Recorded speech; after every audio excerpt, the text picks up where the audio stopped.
Have you ever felt like you were given an unfair deal at life?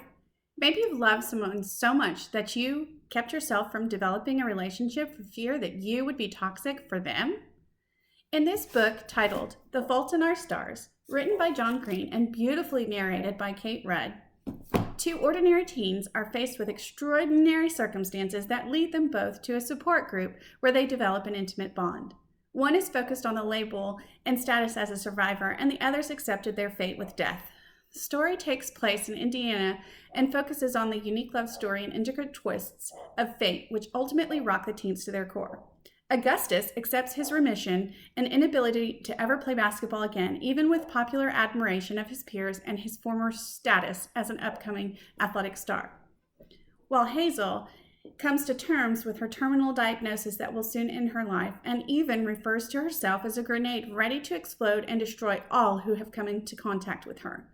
In her attempts to isolate herself, Hazel meets Augustus, who encourages her and another boy, Isaac, from their support group to embrace and enjoy every moment of life as a gift. This story truly demonstrates that to love is to begin to experience life, and without loss, there is no life. Although tragic, this poetically written story will leave you on the edge of your seat as you experience the determination, love, anger, and other intense emotions felt by the characters throughout their journey. Just when she's about to give up on life due to her inability to grapple with life itself, Violet is rescued from her self-pity, guilt, and grief caused by the recent tragedy involving a decision she'd made. The least likely classmate, Theodore Finch, aka Finch, steps in to save her as he has come to the same place wanting to give up due to his insurmountable grief he hides deep within his soul.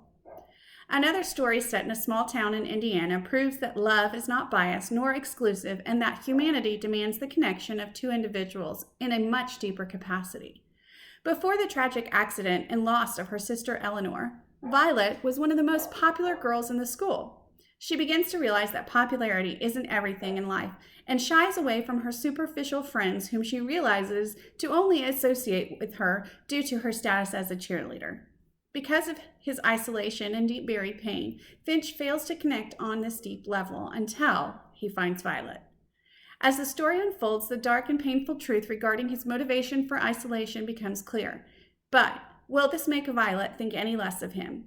Find out in All the Bright Places, written by Jennifer Neven and narrated by Ariadne Myers, Jennifer Neven, and Kirby Hayborn.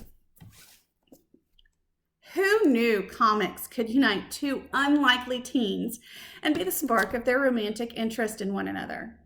At the beginning of this love story, neither character can stand one another until they realize they have a lot more in common than they could ever have imagined. It almost follows the Romeo and Juliet story from both sides until Park's parents realize they have been a bit too harsh in discouraging his positive interest and relationship with Eleanor. Similar to the neglect experienced by Finch from his biological father in All the Bright Places, where his father has left the family to begin his own new life, leaving only resentment and anger behind. Eleanor's father has moved on with what seems like little concern for the well-being of his children to begin his own new life as well.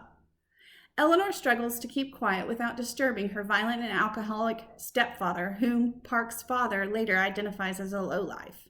But will this realization come too late? Or will it be enough to save Eleanor and keep Eleanor and Park together in their love for one another?